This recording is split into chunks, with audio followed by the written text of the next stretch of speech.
Thank the Lord for this opportunity again to fellowship together. ఈరోజు ఇలాగ మనము కలిసి రావడానికి దేవుడు అనుగ్రహించిన అవకాశాన్ని బట్టి దేవునికి వందనాలు చెల్లిస్తున్నాం. ప్రభులే హమి ధన్యవాదాలు దీనేశాం. For today, I want us to turn to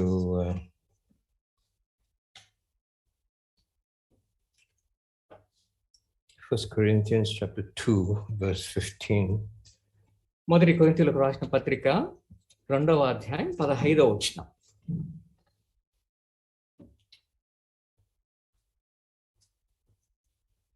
It's a very simple verse.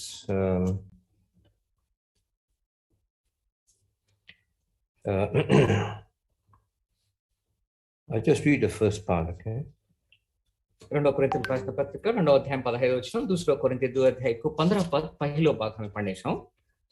It says here, but he that is spiritual judges all things. ఇక్కడ ఏమని రాయబడిందంటే ఆత్మ సంబంధమైన వాడు అన్నిటినీ మరి అర్థం చేసుకున్నట్లు రాయబడి ఉన్నది. Okay. So it says here, if you are spiritual, you can judge all things. కాబట్టి ఆత్మ సంబంధమైన వారు సమస్తాన్ని కూడా అర్థం చేసుకోగలరన్నది రాయబడింది. మొదటి కొరింథీయులకు రాసిన పత్రిక క్షమించండి 2వ అధ్యాయం 15వ వచనం. But we are also aware that the Lord Jesus Christ says in Matthew chapter 7, he says, don't judge. కాబట్టి మత్తయి సువార్త 7వ అధ్యాయంలో కూడా ఈ యొక్క విషయం రాయబడినట్లుగా మనం చూస్తున్నాము. అదేంటంటే మనము తీర్పు తీర్చకుండా ఉండాలి అన్నట్లు. So what's the difference? Why is Paul now saying, if you are spiritual, you can judge all things, but the Lord Jesus Christ says, don't judge? కాబట్టి మరి అపోస్తలుడైన పౌలేమో మొదటి కొరింథీయులకు రాసిన పత్రిక 2:15లో అన్నిటినీ వివేచించును ఆత్మ సంబంధమైన వాడని రాయబడ్డప్పుడు మత్తయి సువార్త 7వ అధ్యాయంలో యేసుక్రీస్తు ప్రభు చెప్పిన ఆ యొక్క మాట మీరు తీర్పు తీర్చకూడదు అన్నట్లు ఆ చెప్పిన మాటను మనం ఏ విధంగా అర్థం చేసుకోవాలి కసరి చాహి हमें मत्ती समाचार को 7 अध्याय को पहलो पद या पहलो कोरिन्थी 2 अध्याय को 15 पद लाए हमें बुझना सकते. Now here there is a footnote about this judging, and the footnote about the judging is that it means discerning. కాబట్టి ఇక్కడ మరి వివేచించటము అని రాయబడింది. మరి మొదటి కొరింథీయులకు రాసిన పత్రిక 2:15లో అదే తీర్పు తీర్చడం అన్న దానికి కూడా అర్థం ఇస్తున్నది. यो चाहे कुराको बारेमा पहिलो कोरिन्थी 2 अध्याय को 15 पद लाए हमें पढ़ने बताउनुहुन्छ. When the Lord talks about judging people, he's talking about finding fault with somebody, criticizing the person with the intention to bring him down, to make him lose faith. ఇప్పుడు యేసుక్రీస్తు ప్రభు చెప్పిన ఆ న్యాయము తీర్చకూడదు అని చెప్పినప్పుడు మరి ఎవరినైనా మరి విమర్శించటము తప్పులు పట్టడము ఆ యొక్క వ్యక్తిని మరి తక్కువగా చేయటము అన్నట్లు అంటే క్రింద పడేసేటట్లుగా చేయటం అన్నట్లుగా అర్థమిచ్చే ఆ యొక్క మాట ఉన్నది. ఈ न्याय करने चाहिए एक व्यक्तिलाई एकदमै विमर्शा गर्ने यस्तो प्रकारको कुराको बारेमा हामीलाई बताउनुहुन्छ जुन चाहिँ कि मत्ती समाचार 7 अध्यायको पहिलो पद बताउनुहुन्छ. So you notice somebody's fault and then you mention it, you talk about it with the idea to hurt him, to destroy him. చూడండి, ఎవరైనా తప్పు చేశారు అనుకుందాం, ఆ యొక్క తప్పును బాగా ఎత్తి చూపించి ఆ యొక్క వ్యక్తిని బాగా గాయపరిచినట్లుగా చేయటం అనేది తీర్పు తీర్చడం అన్నట్లుగా మనం అర్థం చేసుకోవచ్చు. एक व्यक्ति चाहे यदि भूल गल्ती गर्नु भएको यो चाहिँ कुरालाई हामी कल्पना गर्छौँ. यदि हामी चाहिँ यो भूल गल्तीलाई एकदमै ठुलो बनाएर एकदमै यो व्यक्तिलाई घायल गर्छौँ भने यो चाहिँ न्याय गर्ने कुराको बारेमा प्रभु यीशु मसीहले गर्दा भन्नुहुन्छ. But discernment is also partly the same thing, because you also do the same thing. You notice a person's fault, you actually mention it, but the purpose is not to destroy him, but the purpose is to help him, to build him up. చూడండి, ఎవరైనా ఒక వ్యక్తి తప్పు చేసినప్పుడు అపోస్తలుడైన పౌలు చెప్పే విషయం ఏంటంటే, ఒక వ్యక్తి తప్పు చేసినప్పుడు ఆ యొక్క వ్యక్తి యొక్క తప్పును మనము మరి చూపించటము అన్నది చేయవచ్చు. అంటే ఏ ఉద్దేశంతో చేయవచ్చు అంటే ఆ యొక్క వ్యక్తిని బాగు చేయటానికి లేదా మరి బాగు అన్న విషయాన్ని మరి మన మనసులో ఉంచుకొని ఆ దృక్పథంతో చేస్తే మంచిది అన్నట్లుగా అపోస్తలుడైన పౌలు చెప్తున్నాడు. ప్రేరిత పౌలు లేగరదా यो न्याय गर्ने कुरा चाहिँ हामी एउटा भलाइको निम्ति गर्नुपर्छ भनिकन हामी बुझ्न सक्छौँ. The unspiritual person will judge. The spiritual person discerns. కాబట్టి మరి ఒక ఆత్మ సంబంధమైన వ్యక్తి మరి బాగుగా వివేచించి అలాంటి మంచి దృక్పథంతో చేయగలడు. కానీ మరి ఆత్మ సంబంధమైన వ్యక్తి కానివాడు విమర్శ చేసే ఆ యొక్క విధానంలో మత్తయి సువార్త 7:1 చెప్పిన ప్రకారం చేస్తాడు అన్నట్లు కూడా మనం అర్థం చేసుకోవాలి. एकदमै आत्मिक व्यक्ति चाहिँ जसरी पहिलो कोरिन्थी 2:15 को अनुसार गर्छ. यदि यो व्यक्ति आत्मिक छैन भने यो मत्ती समाचार 7 पहिलो पदको अनुसार गर्छ भनिकन बुझ्नुपर्छ.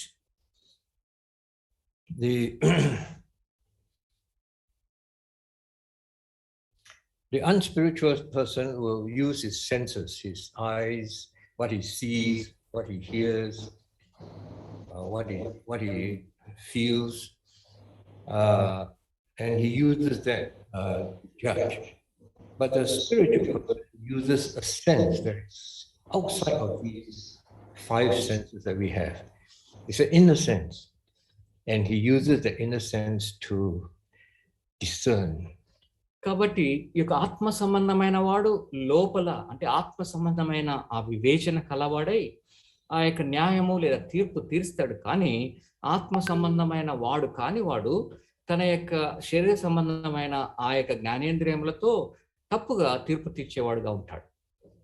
And so in order for us to have that inner sense, you need the spirit which works in us, in our own spirits, and with the sense that we want to help the person, to deliver the person.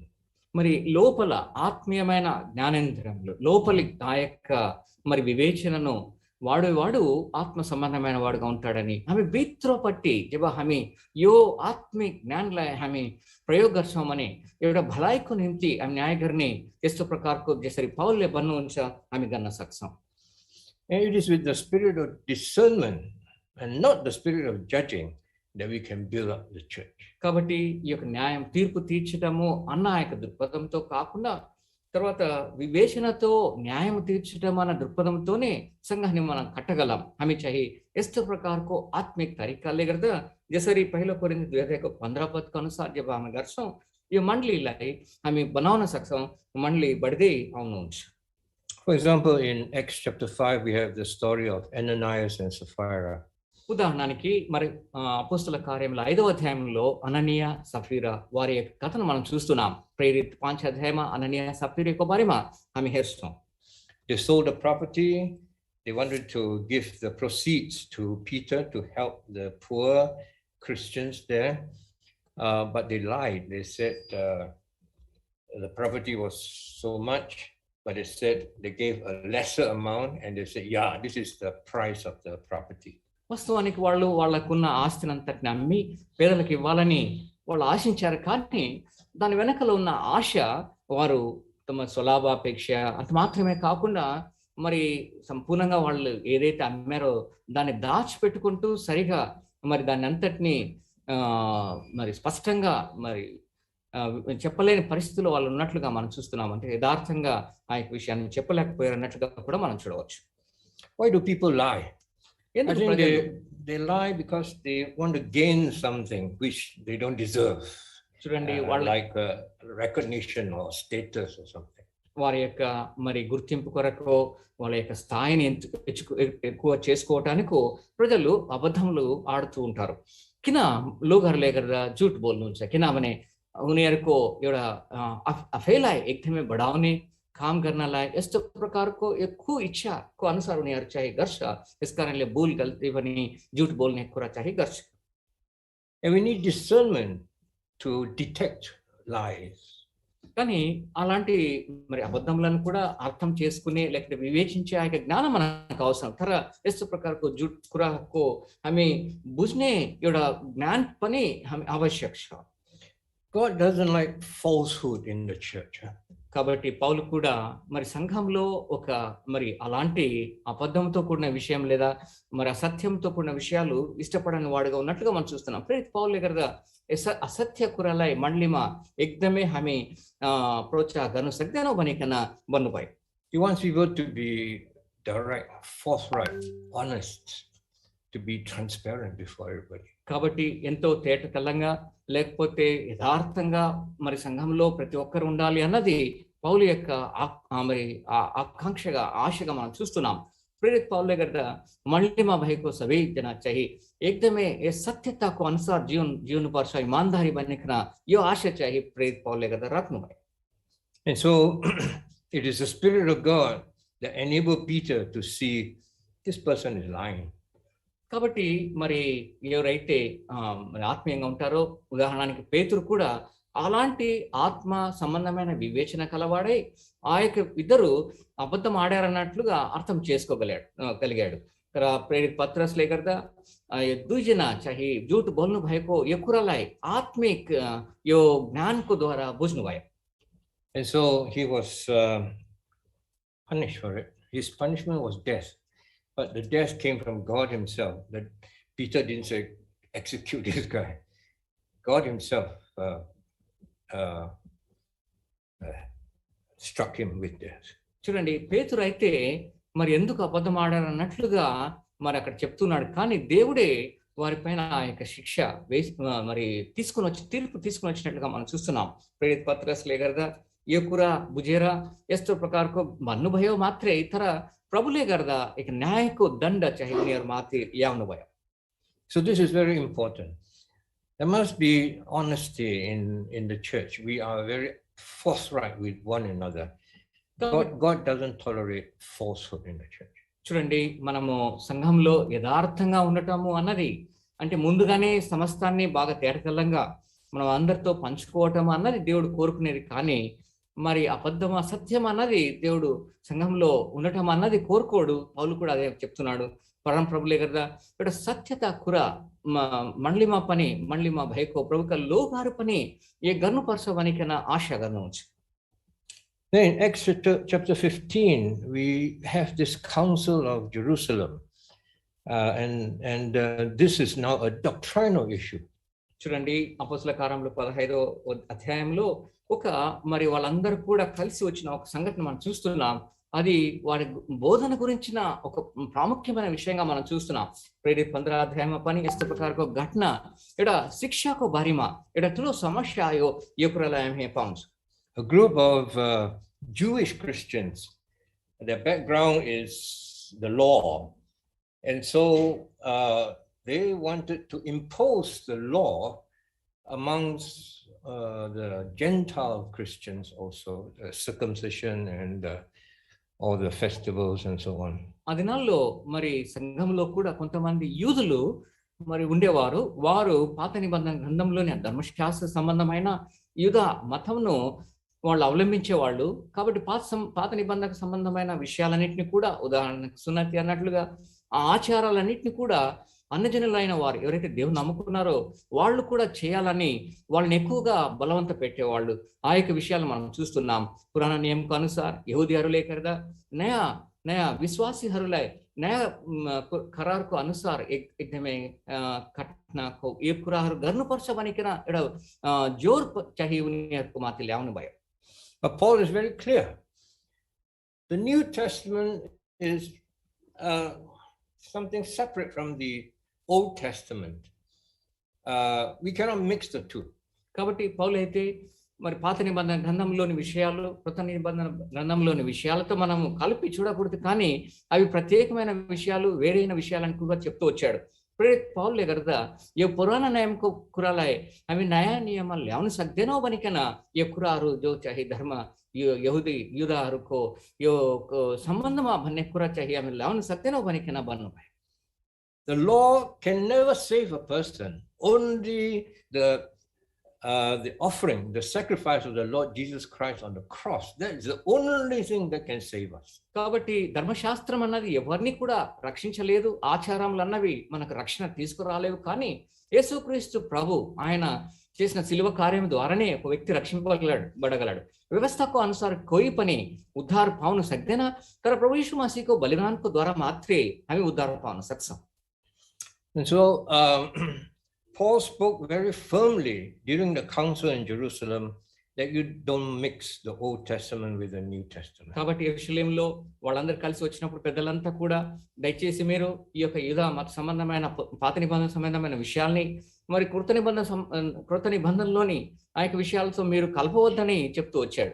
उता यरूशलेममा भएको प्रभुका लोकहरूले गर्दा अगुवाहरूले गर्दा यस्तो पुराना नियममा भएको कुरालाई यो नयाँ नियमको अनुसार हामी ल्याउन सक्दैनौँ भनिकन एकदमै खडा भएर बन्नुभयो. And they accepted Paul's message. Of course, not everything in the Old Testament must be thrown away. There are still very good things like the Ten Commandments.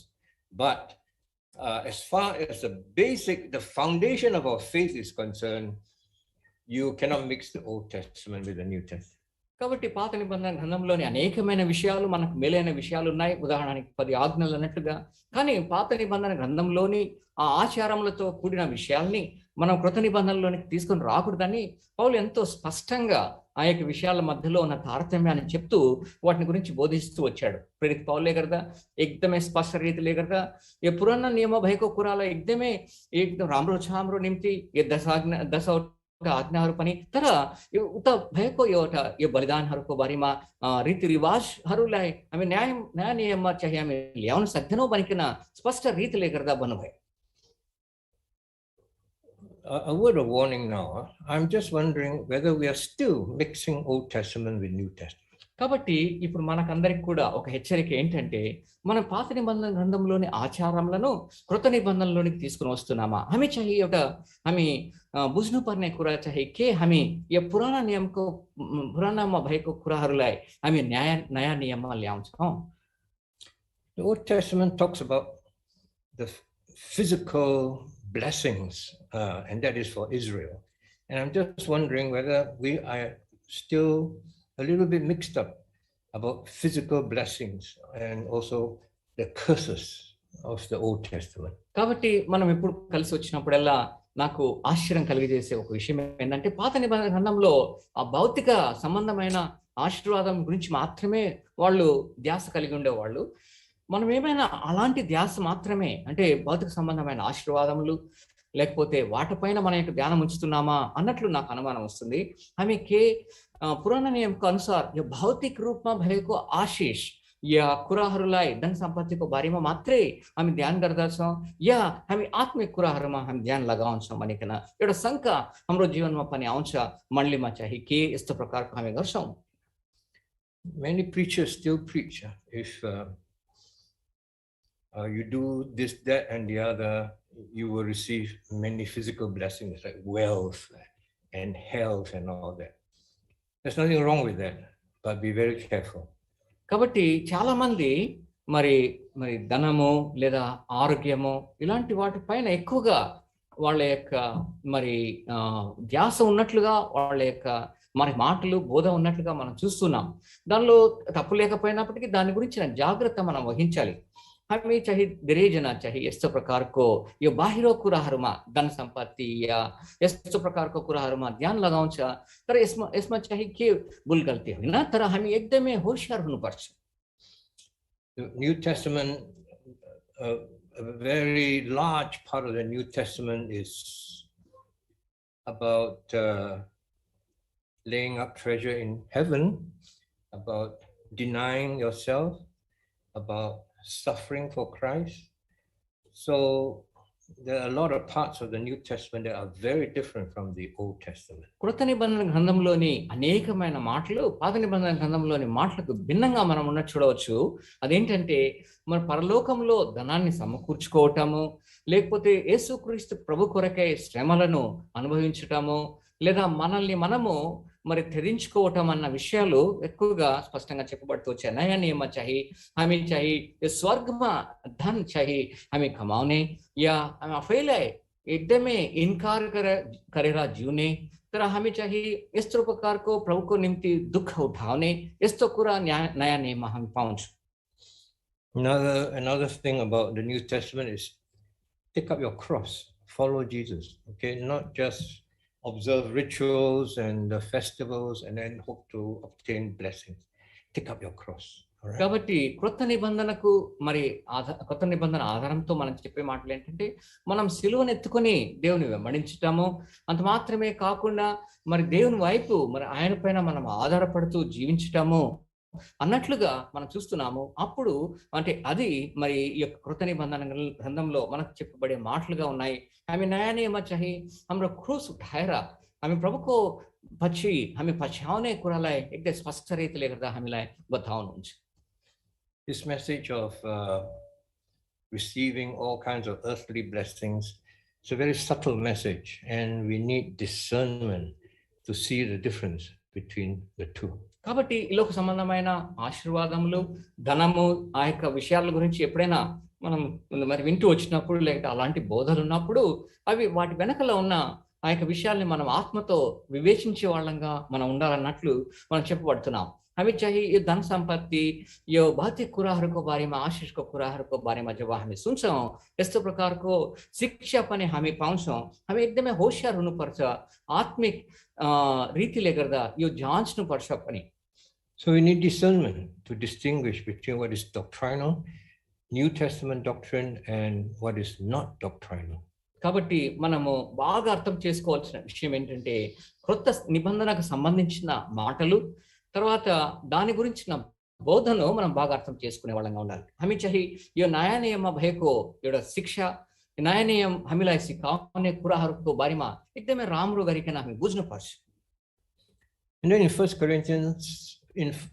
1 Corinthians, Paul pointed out certain things that are not right with the church, and he used discernment because he was not there, all right, but still he was able to discern what is not right in the Corinthian church. కాబట్టి మొదటి కొరింథీయులకు రాసిన పత్రికలో మనం చూస్తే పౌలు ఆ సంఘంలో ఉన్న కొన్ని తప్పులను ఆయన బాగా మరి ఆత్మచేత వివేచించిన వ్యక్తిగా ఉన్నాడు। ఎందుకంటే భౌతికంగా ఆ యొక్క సంఘంలో వాళ్ళ మధ్యలో లేకపోయినప్పటికీ కూడా వాటన్నిటిని అర్థం చేసుకోగలిగిన స్థితిలో ఉన్నట్లుగా చూస్తున్నాం। पौलले गर्दा कोरिन्थी मण्डलीमा थिएन, तर आत्माको द्वारा जाँच्नुभयो, कुरा एकदमै जान्नुभयो यो कुराहरूलाई जुन चाहिँ मण्डलीमा एकदमै नराम्रो कुराहरू थियो कोरिन्थी मण्डलीमा, यो सबै कुराको बारेमा लेख्नुभयो। For example, in 1 Corinthians chapter 1, he talked about you had divisions in the church, you formed separate groups. కాబట్టి మరి మొదటి కొరింథీయులకు రాసిన పత్రిక మొదటి అధ్యాయంలో మరి సంఘంలో ఉన్న ఆ యొక్క భేదములను గురించి మరి ఆయన రాస్తూ వచ్చినట్లుగా మనం చూస్తున్నాం। पहिलो कोरिन्थी पहिलो अध्यायमा यो मण्डलीमा भएको गडबडको बारेमा पनि लेख्नुभयो। And there's a group from Paul, a group for Apollos, a group for Peter, and even a group for Christ. చూడండి, కొంతమంది క్రీస్తు కొరకనట్లు, కొంతమంది పౌలు కొరకనట్లు, కొంతమంది పేతురు కొరకనట్లుగా వారందరూ కూడా మరి వేరైపోయిన వాళ్ళుగా అలాంటి విభాగాలుగా ఉన్నట్లుగా మనం చూస్తున్నాం। उनीहरू चाहिँ एकदमै टुक्रा टुक्रा भएर एकजना चाहिँ म क्रिस्टको सम्बन्धमा छु भनेकन, एकजना पावलको बारेमा, र एकजना चाहिँ प्रेरित पत्रसको बारेमा भन्नुहुन्छ। And Paul knows once you have disunity in the church, your church will break up. तर यस्तो प्रकारको एकता छैन भने मण्डली एकदमै डिभाइड हुन्छ भनेकन पनि भन्नुभयो। ఇలాంటి మరి ఏకత్వం లేకపోతే సంఘం అన్నది అది మరి అంటే విడిపోయేదిగా, మరి ముక్కలుగా అయ్యేదిగా ఉంటుందని చెప్పాడు। Even the group who says I'm from Christ, they should not form a group. They should try to unite people and not form separate groups. చూడండి, కొంతమంది నేను క్రీస్తు సంబంధించిన వాళ్ళము అని చెప్పినప్పటికీ కూడా వాళ్ళని కూడా మరి కలిపే ఆ యొక్క విధానంలో మనం ఉండాలి అన్నట్లుగా మనం ఇక్కడ చెప్పబడుతున్నాం। यदि कोही म क्रिस्टको सम्बन्धमा छु, यस्तो प्रकारको एउटा एकदमै भिन्न प्रकारले कुरा गर्छ भने उनीहरूलाई पनि एकतामा ल्याउने कुरा चाहिँ हामी गर्नुपर्छ। The church is never divided, all right? The church must be united in doctrine, in practice, in character. కాబట్టి సంఘం అన్నది ఎప్పుడు కూడా ఆ యొక్క బోధలో కానీ, ఆ యొక్క మరి ఏకత్వంలో కానీ అంత మాత్రమే కాకుండా ఆ యొక్క మరి గుణంలో కూడా మరి ఒకటిగా ఏకత్వం పొందిన సంఘంగా ఉండాలి. మండలి చాహి గుణమా ఏక్తమా तर शिक्षामा पनि एकतामा एकदमै मेलमिल मिलापमा हुनुपर्छ. Then in 1 Corinthians chapter 5 there is immorality in the church. అంత మాత్రమే కాకుండా ఈ యొక్క మొదటి కొరింథీయులకు రాసిన పత్రికలో మనం చూస్తే ఆ సంఘంలో అపవిత్రత కూడా ఉన్నట్లుగా మనం చూస్తున్నాం. पहिले कोरिन्थीको अनुसार हामी हेर्न पाउँछौँ यो मण्डलीमा एउटा मलिनता पनि पाप पनि छ भनेर हामी बुझ्न सक्छौँ. There is adultery, there is fornication in the church. సంఘంలో అలాంటి మరి విచారం అన్నట్లుగా ఆ యొక్క విషయాలు ఉన్నట్లుగా మనం చూస్తున్నాం. మండలీमा चाहिँ यस्तो प्रकारको नराम्रो कुरा पनि थियो भनिकन पाप थियो, विचार पनि थियो भनिकन हामी बुझ्न सक्छौँ. And Paul is very clear. You cannot have this in the church. You take this brother and this woman and you have to take them out of the church. చూడండి, పౌలు అయితే దాన్ని బాగా ఎరిగిన వాడే ఆత్మ సంబంధమైన విధానంలో ఈ యొక్క సహోదరుని లేకపోతే ఈ సహోదరిని పాపం చేసే వాళ్ళని సంఘంలో నుంచి వెలివేయాలి అన్నట్లుగా చెప్పాడు. प्रेरित पाउलले गर्दा यस्तो प्रकारको भन्नुभयो यो भाइलाई यो बहनलाई जुन चाहिँ पाप गर्नुहुन्छ उनीहरूलाई मण्डलीदेखि बाहिर राख्नुपर्छ भनिकन खरा रीतिले गर्दा भन्नुभयो. He said you cannot tolerate this kind of behavior in the church because, and the word he gives them is a little leaven leavens the whole lump. So you allow this kind of things and then everybody will say, oh, since you allow this then I can also behave like that. చూడండి, మరి ఆ యొక్క విషయానికి వచ్చి ఆ సందర్భంలో అపోస్తలుడైన పౌలు చెప్పిన మాట ఏంటంటే మీరు కొంచెం పులిసిన పిండిని మీరు అనుమతిస్తే ముద్దంతా కూడా పులిసినగా అవుతుంది కనుక ఈ విషయంలో జాగ్రత్తగా ఉండాలని చెప్తూ వచ్చినట్లు 5వ అధ్యాయంలో మనం చూస్తున్నాం. 1 कोरिन्थी 5 अध्यायमा यस्तो प्रकारको यदि हामी पापलाई अनुमति दिन्छौँ भने यो चाहिँ खमीर या खमीरलाई यो चाहिँ मण्डलीमा लाउँछौँ भनिकन हामी बुझ्न सक्छौँ. Of course, Paul was judging in this particular case, but you find later on when he wrote 2 Corinthians, he says, this brother that you have actually excommunicated from the church, bring him back again. Don't let him be in the clutches of Satan all the time. You must remember to build him up, bring him back. So that is discernment, okay?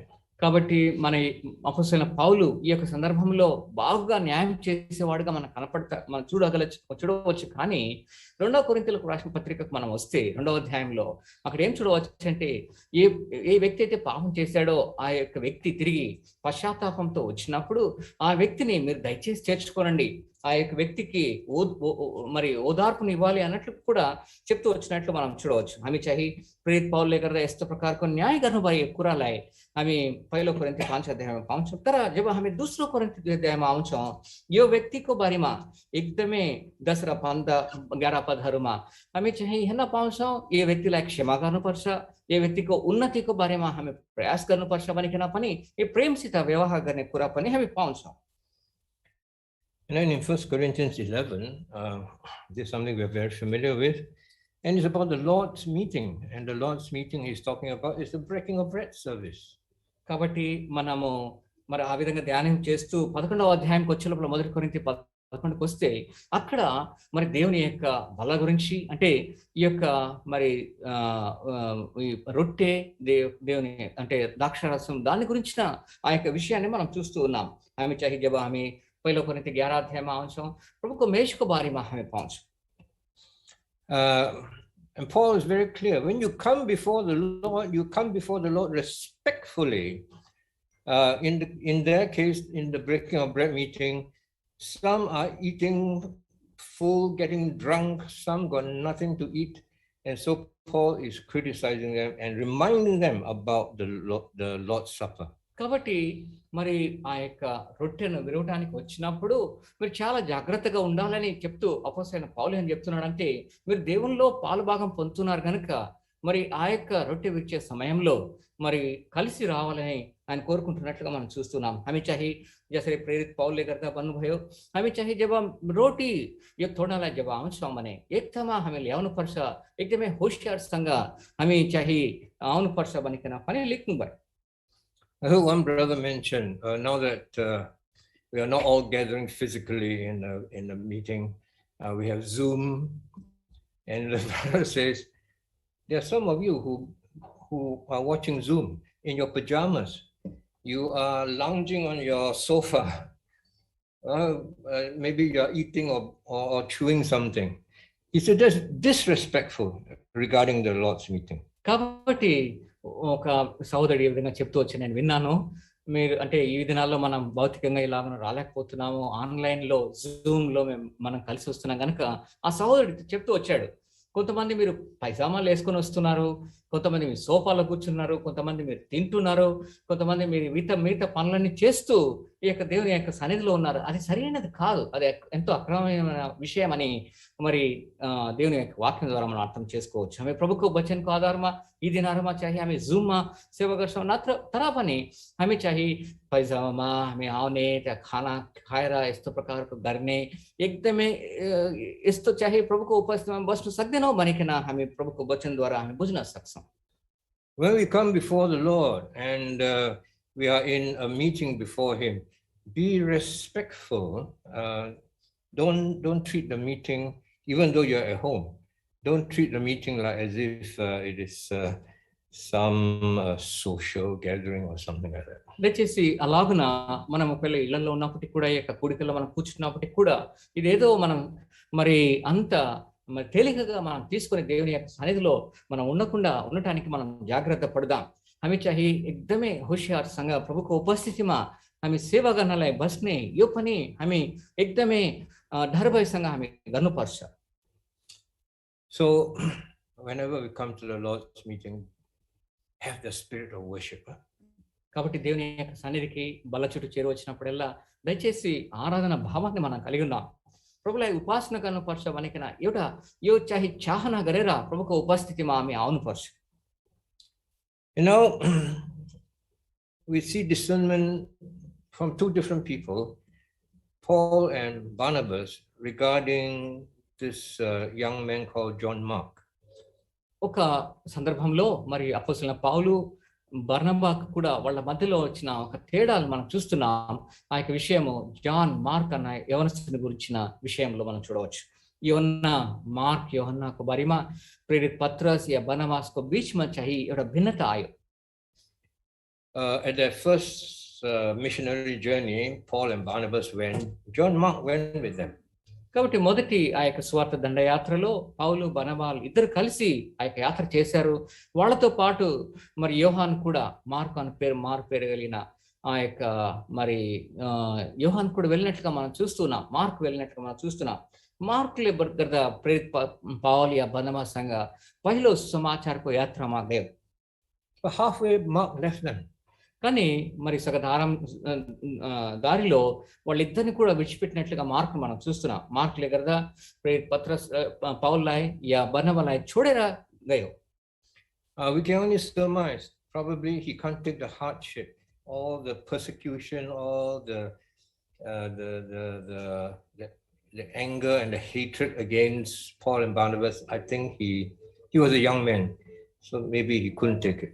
యవనస్తుడిగా ఉన్న కారణాన బహుశా ఆ కష్టాన్ని లేకపోతే తిరస్కారాన్ని ఏదైతే పౌలు మరి బర్నబాలు ఎదుర్కొంటున్నారో దాన్ని సహించలేకపోయి ఉండవచ్చు. एउटा जवान व्यक्ति भयो यो कारणले गर्दा हुन सक्छ यो चाहिँ एकदमै कठिनाई तर दुःख उठाउने कुरा यस्तो प्रकारको प्रेरित पौलले गर्दा गर्नुहुन्छ, बर्नबासले गर्नुहुन्छ, यो चाहिँ गर्नलाई गाह्रो परेको होला. So when it came to the second missionary journey, Barnabas wanted to take John Mark again, but Paul says no, you can't take him.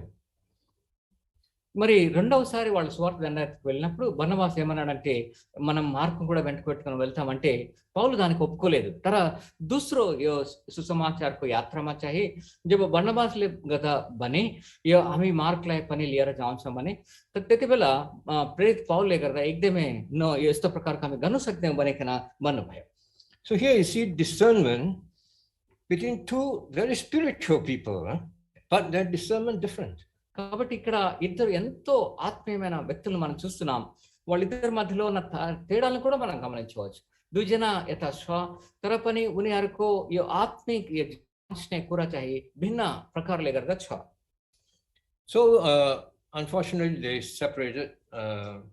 Barnabas took Mark and he went to Cyprus, and Paul took Silas and later on Timothy, and they went around the region. కాబట్టి Barnabas అయితే మార్కును వెంట పెట్టుకొని మరి వాళ్ళ మధ్యలో ఉన్న ఆ యొక్క తేడాల కారణాన మరి సైప్రస్కి వెళ్ళినట్లుగా మనం చూస్తున్నాము. అదే సందర్భంలో మరి పౌలు అయితే శీలాను తిమోతి అలాగిన తర్వాత వాళ్ళని కూడా తీసుకుని వెళ్ళి వేరే దారిలో మరి సువార్తను ప్రకటిస్తూ వెళ్ళారు. In Paul's eyes, the work of the gospel, the work of preaching the gospel must take precedence over everything. కాబట్టి పౌలు యొక్క మరి దృష్టిలో మరి దేవుని యొక్క సువార్త చేయటం అన్నది మరి అది ప్రధానమైన భాగంగా మిగతా అన్నిటికంటే ప్రాముఖ్యమైనదిగా ఉండాలన్నది ఆయన కోరుకునే విషయం. ప్రేరిత పౌలు लेकर सुसमाचार को बारे में जब हम पूरा गर्षों मने सबे छोड़े गन पर सब वनिकना प्रेरित पौल लेकर बुझनु भयो. And Mark is not going to be a help to them. Mark is going to be a handicap to them. మరి మార్క్ అయితే ఆ యొక్క విషయంలో సహాయకారిగా ఉండలేకపోవచ్చు, కానీ వాళ్ళకు ఒక మరి భారం పెట్టేవాడుగా ఉంటాడు అన్నట్లుగా కూడా వాళ్ళు చూశారు. तर प्रेरित पौलले गर्दा मार्कले गर्दा यस्तो प्रकारको छैन, यो मद्दत गर्ने कुरा यो विषयमा यस्तो प्रकारको होइन, तर एकदमै भार हाम्रो निम्ति ल्याउँछ भनिकन प्रेरित पौलले गर्दा बुझ्नु भयो. But Barnabas, he discerns differently. Barnabas is known as the son of consolation, the son of encouragement, so he sees people differently. కాబట్టి మరి బర్నబా అయితే ఆయన ఆదరించేవాడని, ఆదరణ పుత్రుడు అన్నట్లుగా మనం ప్రోత్సహించే వ్యక్తిగా మనం చూడవచ్చు కనుక ఆయన ప్రజల్ని వేరేగా చూసేవాడుగా ఉన్నాడు. बर्नबाले गर्दा एकदमै अर्को प्रकारले गर्दा एउटा प्रोत्साहन गर्ने यो हृदयमा चाहिँ अरूलाई हेर्नुहुन्छ. So what he feels is that Mark needs a bit more encouragement, a bit more building up. Barnabas ఏమనుకున్నాడంటే mark ఇంకా కొంచెం ప్రోత్సాహం ఇస్తే బాగవుతాడేమో అన్నట్లుగా అనుకున్నాడు. बर्नबाले गर्दा यस्तो प्रकारको सोच्नु भएको होला, यो मार्कलाई हामी थोरै प्रोत्साहन गर्नुपर्छ, त्यतिबेला एकदमै राम्रो हुन्छ भनिकन. So who was right? కాబట్టి ఎవరు సరిగా చేసినవాడు, कोन चाहिँ एकदमै राम्रो गर्नुभयो? So I think both. ఒక విధంగా చెప్పాలంటే ఇరువురు కూడా బాగా చేశారు అన్నట్లుగా చెప్పుకోవచ్చు.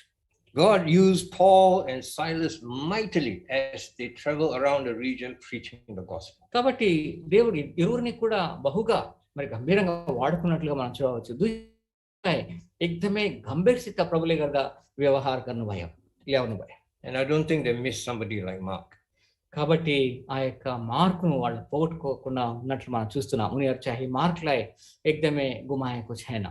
And Paul found later Timothy that he feels it's a much better help to them in their work of preaching the gospel. అదే సందర్భంలో పౌలు కూడా తిమోతిని కనుగొన్నాడు.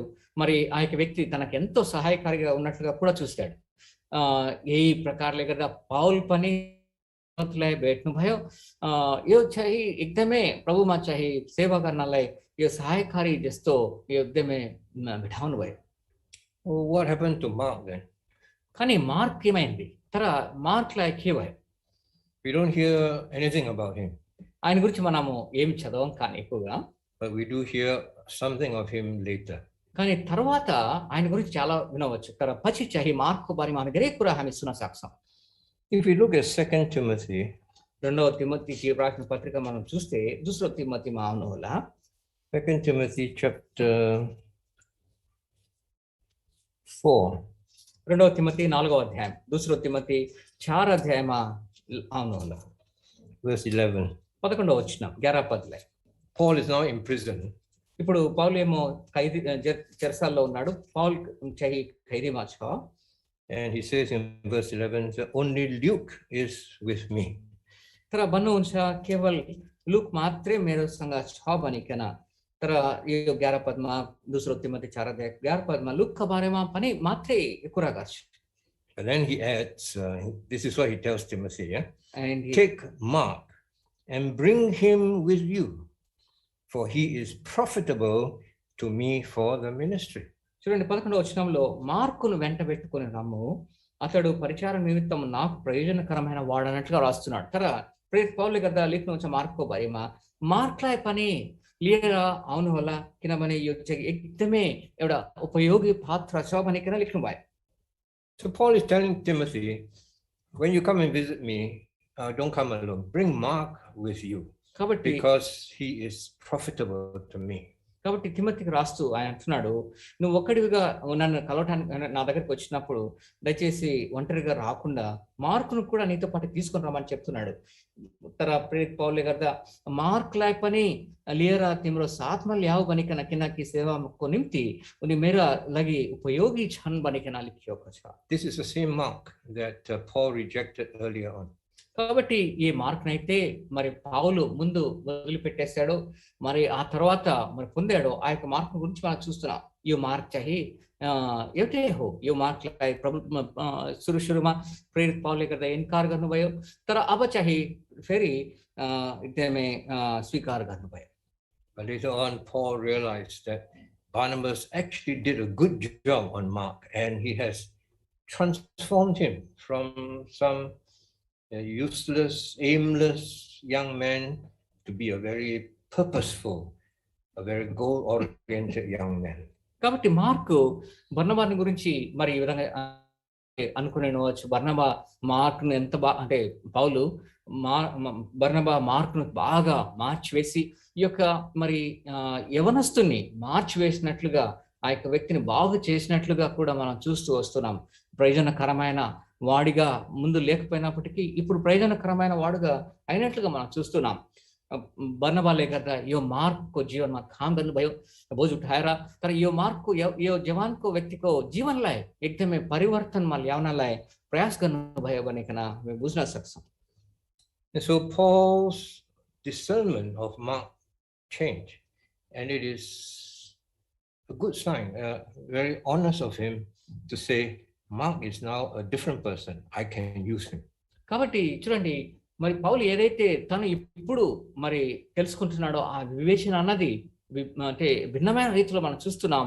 ఇంతకుముందు ప్రయోజనకరమైన వాడుగా మార్క్ లేడు, కానీ ఇప్పుడు నా కొరకై ప్రయోజనకరమైన వాడు అన్నట్లుగా చూస్తున్నట్లు మనం చూడవచ్చు। मार्कलाई एकदमै भिन्न प्रकारले गर्दा प्रेरित पौलले गर्दा हेर्नुहुन्छ, अब अगाडि चाहिँ एकदमै यस्तो प्रकारको थियो, तर निखमा थियो, तर अब चाहिँ एकदमै काम गर्ने यो हाम्रो निम्ति लाभको रूपमा छ भनिकन लिनुभयो।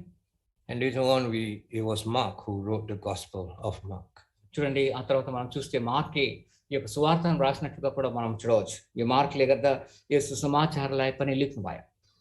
So when we in a church, we need discernment. We don't need judging, but we need discernment. కాబట్టి సంఘంలో మనకు అవసరమైనది ఏంటంటే తీర్పు తీర్చడం అని కాదు, కానీ వివేచనతో న్యాయం చేయడం అన్నది మనం చేయవలసిన పని। यो जाँच्ने कुरा चाहिँ हामी गर्न सक्दैनौँ, तर एउटा एकदमै आत्मिक ज्ञानसित हामी कुरालाई बुझ्ने काम चाहिँ हामी गर्नुपर्छ। So in the church, we need discernment between falsehood and right behavior. కాబట్టి సంఘంలో మరి మరి అసత్యమైనతో కూడా విషయము మరి సత్యమైన విషయాల మధ్యలో ఉన్న తేడాలను తెలుసుకునే ఆ యొక్క వివేచన మనకు ఉండాలి। हामी चाहिँ यस्तो प्रकारको ज्ञान चाहिँ हामी हाम्रो जीवनमा हुनुपर्छ। हामी असत्यको कुरा सत्यको कुरालाई एकदमै राम्रो गरिकन हामी बुझ्नुपर्ने यो चाहिँ ज्ञान हामी प्राप्त गर्नुपर्छ। We need discernment between truth and what is untruth, and the subtle difference sometimes we can see between them. సత్యము అసత్యము అన్న వాటి మధ్యలో ఆ యొక్క తేడా ఉన్నది కొంచెం మాత్రమే ఉండొచ్చు, కానీ దాన్ని కూడా మనం అర్థం చేసుకునే వాళ్ళంగా మనం ఉండాలి। यो सत्यता असत्यको बीचमा चाहिँ थोरै मात्रै भिन्नता हुन सक्छ, तर पनि हामी बुझ्ने यो चाहिँ यो ज्ञानमा हामी आउनुपर्छ। We need discernment regarding the church, the behavior in the church. यो मण्डलीमा भएको व्यवहारको बारेमा पनि यस्तो प्रकारको ज्ञान चाहिँ एउटा जाँच्ने कुरा चाहिँ हामी पाउनुपर्छ। సంఘంలో కూడా అలాంటిది అంటే చెడు మంచి వాటి మధ్యలో మంచి వివేచన అన్నది కలిగి ఉన్నట్లుగా మనం ఉండాలి। We need discernment regarding our church services. కాబట్టి ఈ సంఘం యొక్క సేవ పరిచర్యలో కూడా అలాంటి వివేచన మనకు ఉండాలి। मण्डलीमा भएको यो सेवा यस्तो प्रकारको बारेमा पनि यस्तो प्रकारको हामी ज्ञान चाहिँ यो एउटा न्याय गर्ने कुरा चाहिँ हामी पाउनुपर्छ। And we need discernment regarding people, the brothers and sisters within the church. तर सेवाको बारेमा तर यही प्रकारले गर्दा दाजुभाइ दिदीबहिनीको बारेमा पनि यस्तो प्रकारको हामी चाहिँ एउटा ज्ञान चाहिँ हामी हाम्रो जीवनमा हुनुपर्छ. అదేలాగన మనలో కూడా అంటే సేవ నిమిత్తమే కాకుండా ప్రజల నిమిత్తంలో కూడా ప్రజల గురించి కూడా సరైన వివేచన మనకు ఉండాలని కూడా మనం చెప్పబడుతూ ఉన్నాం. So let's have more discernment and less judging. కాబట్టి ఎక్కువ వివేచన తక్కువ తీర్పు అన్నట్లుగా మనం కలిగి ఉందాం. तर हामी चाहिँ धेरै यस आत्मिक ज्ञान तर थोरै यो न्याय गर्ने यो कुरा चाहिँ हामी गर्नुपर्छ. May the Lord bless us. దేవుడు మనకు సమృద్ధిగా సహాయం చేయను గాక. ప్రభువుల గాక हामीलाई सहायता गरेका हुन्.